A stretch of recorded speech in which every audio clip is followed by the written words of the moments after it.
Hai Sobat XPT, masih dalam serial Plant-Based Diet dan di episode kita yang ke-26 ini kita akan membicarakan Plant-Based Diet dan aplikasinya dalam kehidupan kita sehari-hari. Bagaimana kita memanfaatkan Plant-Based Diet di dalam pola makan kita sehari-hari. Di episode kita yang ke-20 sampai dengan yang ke-25, kita telah banyak belajar bagaimana manfaat besar plant-based diet. Plant-based diet sangat berguna untuk mencegah, bahkan mengobati, memulihkan penyakit kardiovaskuler, penyakit jantung. Bahkan bagaimana kita bisa menggunakan plant-based diet untuk bisa mencegah terjadinya stroke atau penurunan fungsi kognitif, bahkan demensia. Lalu kita juga belajar bagaimana plant-based diet itu bisa menjaga dan merawat fungsi ginjal kita. Kita juga pernah belajar bagaimana manfaat plant-based diet ini untuk mencegah kanker, bahkan kemudian kita telah mempelajarinya plant-based diet bisa sangat efektif untuk mencegah berbagai macam penyakit autoimun. Dalam beberapa sesi yang kita telah lewati, yaitu sesi ke-20 sampai dengan yang ke-25, kita telah banyak belajar dari berbagai macam penelitian betapa besar manfaat plant-based diet atau plant-based nutrition ini. Dalam sesi ini kita akan membicarakan dari sisi praktis. Bagaimana kita menjadikan ini sebagai satu kebiasaan hidup kita yang sehat sehari-hari. Nah, teman-teman, ketika kita bicara plant-based diet itu pun variasinya sangat banyak. Ini saya tunjukkan kepada teman-teman berdasarkan data dari organisasi ahli gizi di UK. Yang pertama, plant-based diet itu ada yang disebut dengan lacto-ovo-vegetarian. Mereka yang memiliki pola ini, mereka mengkonsumsi banyak makanan dari tumbuh-tumbuhan, tetapi mereka masih juga mengkonsumsi telur, tetapi tidak mengkonsumsi daging, ya, terutama daging merah. Mereka juga masih mengkonsumsi seafood. Lalu yang kedua adalah kelompok yang disebut dengan ovo-vegetarian. Kelompok ini mengkonsumsi juga plant-based secara umum seperti kita bicarakan, sayuran, buah-buahan, kacang-kacangan, biji-bijian, kemudian umbi-umbian, tetapi mereka masih mengkonsumsi telur. Tapi mereka menghindarkan segala bentuk makanan dari binatang yang lain, dari hewan yang lain, daging merah, daging-dagingan yang lain, termasuk menghindarkan makanan dari produk susu sapi. Yang berikutnya adalah lacto-vegetarian.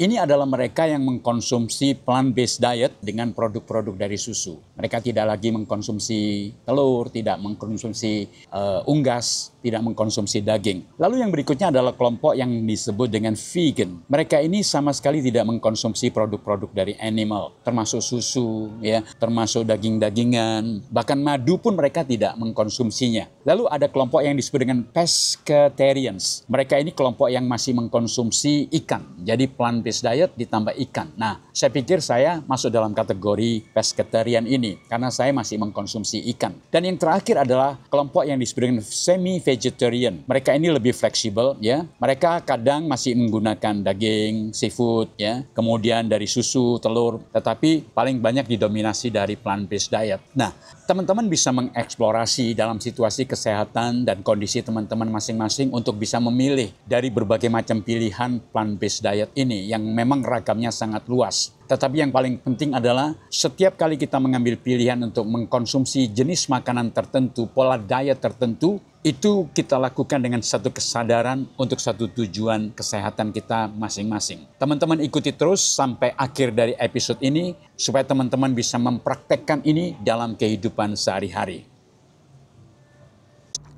Sobat XPT, ketika kita bicara plant-based food atau plant-based nutrition dalam lifestyle medicine, sesungguhnya ini merupakan ancient medical wisdom, kebijaksanaan dari kedokteran masa lalu. Tokoh kedokteran masa lalu yang pernah mengatakan, "Let your food be your medicine," adalah Hippocrates. Dan itu merupakan pemahaman medis masa lalu yang ketika digali ulang dalam penelitian-penelitian modern ternyata memang benefitnya sangat besar. Dalam episode kita kali ini dan total 8 episode mendatang, saya menggunakan literatur utama yang berjudul The Benefits of Plant-Based Nutrition yang dipublish oleh American College of Lifestyle Medicine. Nah teman-teman, dalam literatur ini, literatur setebal 180 ini, seperti teman-teman lihat, di sana bicara tentang diet quality, bicara tentang obesity, type 2 diabetes atau diabetes tipe kedua, cardiovascular disease atau penyakit kardiovaskuler, chronic kidney disease atau penyakit ginjal menahun, enteral nutrition, reproductive cancer atau kanker fungsi-fungsi reproduksi, autoimmune disease, bahkan kemudian bicara longevity and quality of life. Dari dasar literatur utama inilah saya akan mengulas untuk teman-teman semuanya supaya teman-teman bisa mengetahui betapa dahsyatnya warisan dari ancient medical wisdom ini. Yang ternyata kemudian ketika digali ulang bahkan sekarang bidang ini menjadi satu spesialisasi baru teman-teman. Makanya di Amerika ada namanya American College of Lifestyle Medicine. Ini adalah spesialisasi baru di mana ada dokter-dokter yang secara khusus dilatih untuk mengimplementasikan berbagai macam gaya hidup untuk pencapaian tujuan kesehatan. Dan channel kita, XPT Healthstyle ini, adalah channel yang memang mempromosikan lifestyle medicine. Dan pada episode kita kali ini dan 8 episode yang akan datang, kita akan secara spesifik mengulas pilar yang pertama, yaitu plant-based food, plant-based nutrition, supaya teman-teman bisa mendapatkan dasar-dasar yang objektif dari penelitian-penelitian ilmiah, sehingga teman-teman bisa dengan kemantapan hati ketika teman-teman mengimplementasikan plant-based food atau plant-based nutrition sebagai bagian dari gaya hidup sehat teman-teman semuanya. Sobat XBT, plant-based diet atau plant-based nutrition tidak terbantahkan manfaatnya untuk kesehatan kita, baik kesehatan jantung, kesehatan otak, kesehatan ginjal, pankreas, liver, bahkan bisa menghindarkan kita dari kanker maupun autoimmune disease. Tetapi sebagian orang ketika ingin mengimplementasikan plant-based diet atau plant-based nutrition ini, seringkali ada satu kekhawatiran. Kekhawatiran yang seringkali muncul adalah berkaitan dengan intake protein, jumlah protein yang mereka konsumsi. Nah, untuk itu saya akan tunjukkan kepada teman-teman 3 jurnal untuk menjawab keraguan teman-teman berkaitan dengan konsumsi atau intake protein ini. Jurnal pertama teman-teman berjudul Evaluation of Protein Adequacy from Plant-Based Dietary Scenarios in Simulation Studies, a Narrative Review. Jurnal kedua berjudul Dietary Protein and Amino Acid in Vegetarian Diets, a Review. Lalu jurnal ketiga berjudul Protein Adequacy, Plant Protein Proportion and Main Plant Protein Source Consumed Across Vegan, Vegetarian, Pescatarians, and Semi-Vegetarian Diet, a Systematic Review. Dari 3 jurnal ini dan begitu banyak literatur yang lain dinyatakan sebenarnya mereka yang mengambil pilihan untuk mengikuti plant-based diet atau plant-based nutrition tidak perlu ada kekhawatiran tentang konsumsi protein. Jurnal-jurnal ini berbagai macam penelitian, berbagai macam literatur menyatakan saat kita mengkonsumsi plant-based nutrition, kecukupan protein itu dinyatakan ada. Jadi teman-teman tidak perlu khawatir tentang asupan protein ketika kita mengikuti plant-based diet. Dan bukan cuma itu, saya sudah pernah menjelaskan ke teman-teman bahwa ketika kita bicara protein, protein itu jangan dipikir akan diserap langsung oleh tubuh kita. Dalam proses pencernakan, protein itu akan dipecah menjadi asam amino. Dan kita tahu ternyata asam amino itu ada asam amino esensial dan asam amino non-esensial. Asam amino esensial adalah asam amino yang harus ada pada makanan kita. Dan itu jumlahnya tidak banyak teman-teman. Hanya 9 jenis asam amino. Dan saya sudah pernah jelaskan kepada teman-teman, 9 jenis asam amino itu semuanya ada pada satu jenis produk tanaman. Yaitu apa? Kacang kedelai. Bayangkan kalau teman-teman setiap hari mengkonsumsi susu kedelai, mengkonsumsi tempe, mengkonsumsi tahu. Dari sumber itu saja, semua jenis asam amino teman-teman akan terpenuhi. Teman-teman tidak perlu khawatir akan kecukupan asam amino.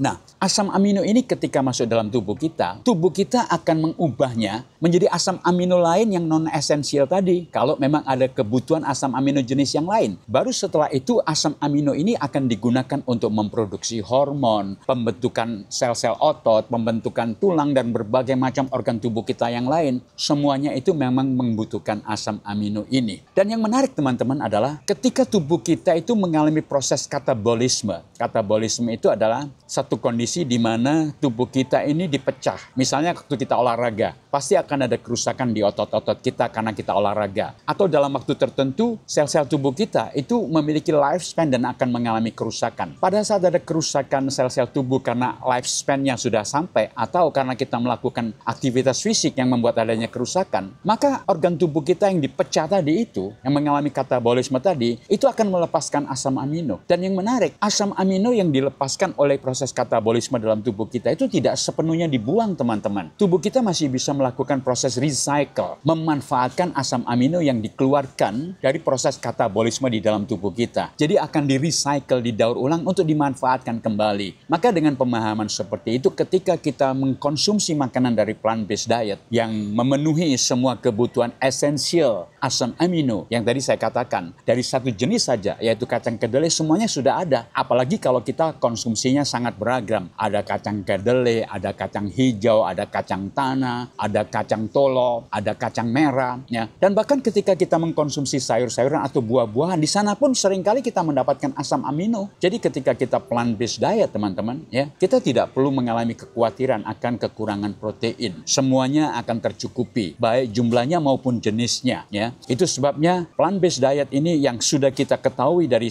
episode ke-20 sampai dengan yang ke-25, manfaatnya sangat besar untuk kesehatan jantung kita, fungsi otak kita, ginjal kita, pankreas kita, liver kita, mencegah kita terhindar dari kanker, mencegah kita terhindar dari penyakit autoimun. Dari semua manfaat yang telah kita bicarakan, ditambah dengan satu fakta bahwa kita tidak perlu lagi cemas akan kekurangan protein, maka saya berharap ini semakin meyakinkan teman-teman untuk kita bisa mengimplementasikan plant-based diet atau plant-based nutrition ini ke dalam pola makan kita sehari-hari.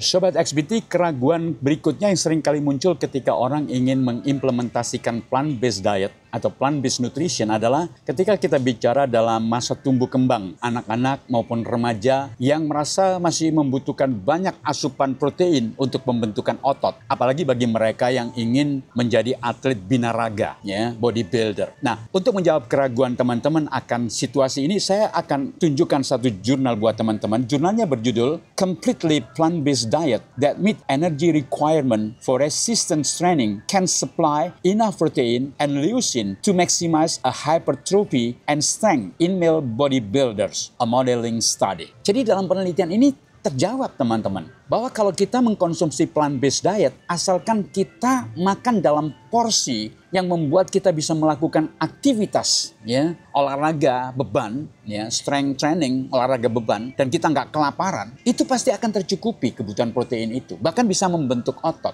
Jadi kuncinya adalah kita dengan mengkonsumsi plant-based, tetapi porsinya yang memadai. Salah satu ukuran paling sederhana adalah teman-teman kalau mengkonsumsi plant-based diet, teman-teman tidak boleh pernah mengalami rasa lapar. Jadi tidak perlu khawatir kalau kita lapar, makan saja dengan plant-based diet. Jadi mungkin teman-teman bisa mengkonsumsi plant-based diet ini satu hari bukan 3 porsi, bisa 4 atau 5 porsi. Saya rata-rata satu hari sekarang ini sekitar 4 porsi makan. Jadi pagi hari breakfast sekitar setengah 6, ya, plant-based diet secara umum menggunakan oatmeal, kacang-kacangan, dan toppingnya buah-buahan. Lalu setelah olahraga sekitar jam 10, itu udah lapar, makan lagi, semuanya sepenuhnya buah-buahan untuk segera mengganti kebutuhan energi yang diperlukan. Lalu siang hari, kadang saya masih mengkonsumsi pola makan yang sama, tetap oatmeal, kacang-kacangan, dan buah-buahan. Kadang-kadang saya menggunakan regular meal, makanan yang sehari-hari memang kita konsumsi di Indonesia, tetapi tetap dengan pilihan yang saya yakin lebih sehat. Misalnya kalau saya kadang membutuhkan, pengen makan produk-produk animal, sedapat mungkin saya memilih produk ikan. Baru kalau nggak ada ya kita ayam, seperti itu, ya.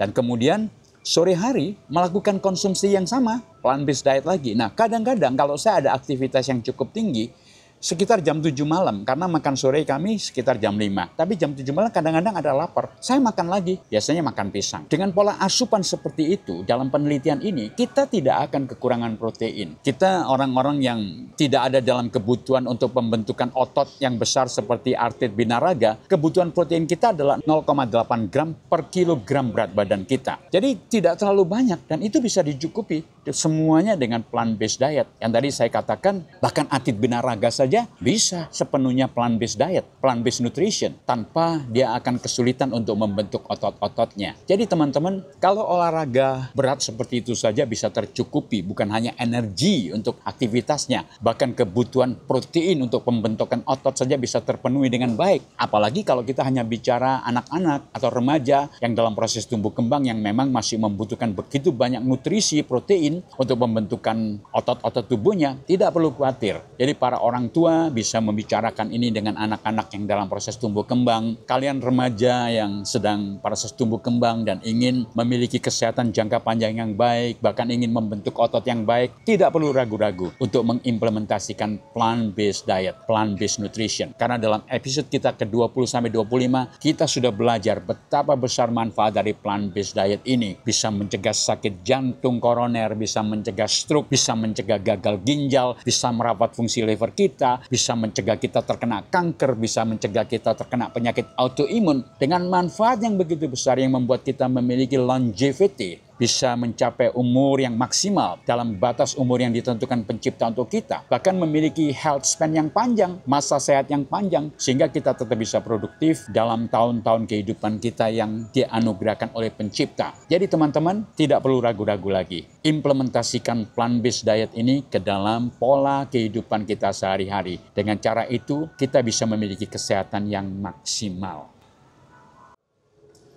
Sobat XBT, ketika kita mengimplementasikan plant-based nutrition, kadang muncul satu pertanyaan yang menurut saya harus dijawab dengan baik. Pertanyaannya adalah, apakah kita membutuhkan suplemen kalau kita mengkonsumsi plant-based diet? Nah, saya akan tunjukkan satu riset teman-teman. Risetnya berjudul Vitamin B12 and Plant Predominant Diet. Teman-teman, ternyata memang di dalam penelitian ini banyak mereka yang mengkonsumsi total plant-based diet itu kekurangan vitamin B12. Tetapi tidak perlu khawatir. Kenapa? Vitamin B12 itu merupakan suplemen yang sangat mudah kita dapatkan dan murah. Karena itu saya pribadi memang dalam proses pengaplikasian plant-based nutrition ini, saya juga mengkonsumsi B12. Apakah harus seperti itu? Enggak juga, ya. Tergantung pilihan teman-teman. Tetapi andai kata teman-teman tidak mau mengkonsumsi vitamin B12 secara rutin, ada satu cara untuk memonitornya, supaya jangan sampai kita mengalami kekurangan vitamin B12 ini. Pemeriksaan medis yang bisa kita lakukan adalah dengan melakukan pemeriksaan homocysteine. Sayangnya memang pemeriksaan ini masih cukup langka di Indonesia dan harganya masih cukup mahal, ya. Kalau teman-teman memeriksa homocysteine nanti akan ketahuan. Karena kalau kita kekurangan vitamin B12, homocysteine kita itu akan cenderung meningkat, akan tinggi. Dan memang kalau ini dibiarkan, ini tidak baik buat kesehatan saraf-saraf kita, teman-teman. Karena itu, kalau dalam pandangan saya, kalau teman-teman tidak ingin memonitor secara ketat dengan pemeriksaan homocysteine, ya sudah, kalau kita mengambil pilihan untuk melakukan plant-based nutrition atau plant-based diet, minum saja vitamin B12.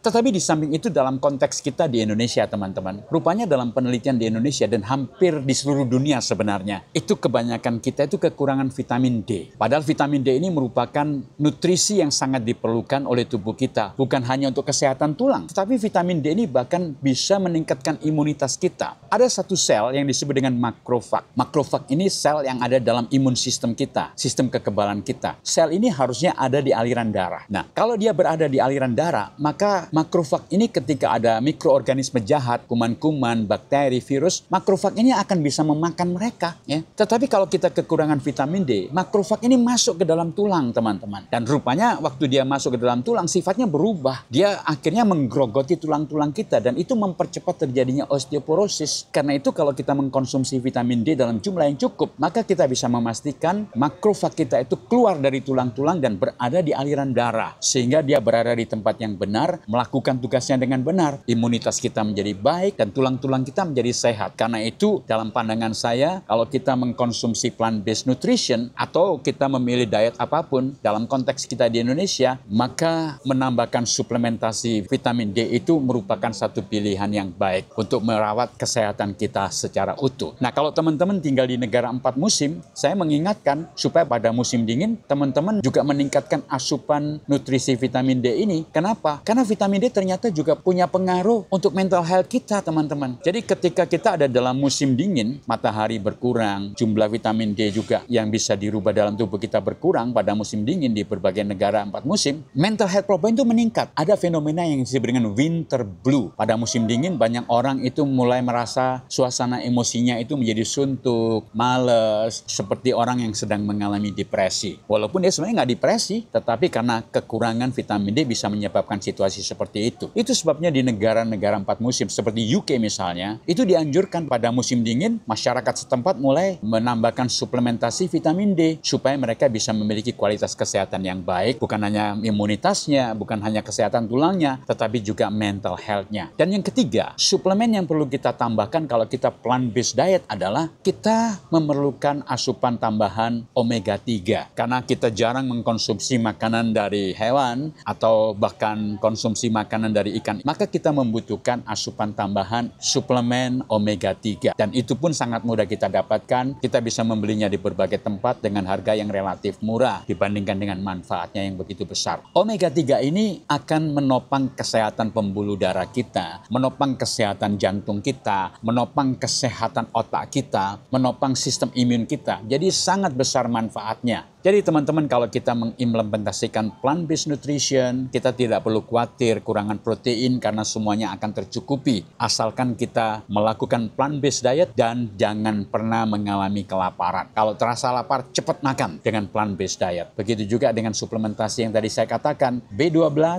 vitamin D, dan omega 3, itu membuat kita memiliki kecukupan semua nutrisi yang diperlukan untuk membuat kita memiliki kesehatan yang optimal. Teman-teman sudah mengikuti bagaimana kita membicarakan manfaat plant-based diet dalam episode ke-20 sampai dengan yang ke-25. Ini saatnya teman-teman mengimplementasikan apa yang kita bicarakan ini dalam kehidupan sehari-hari. Ingat teman-teman, sehat itu murah, sakit itu mahal. Salam sehat, XBT Health Style.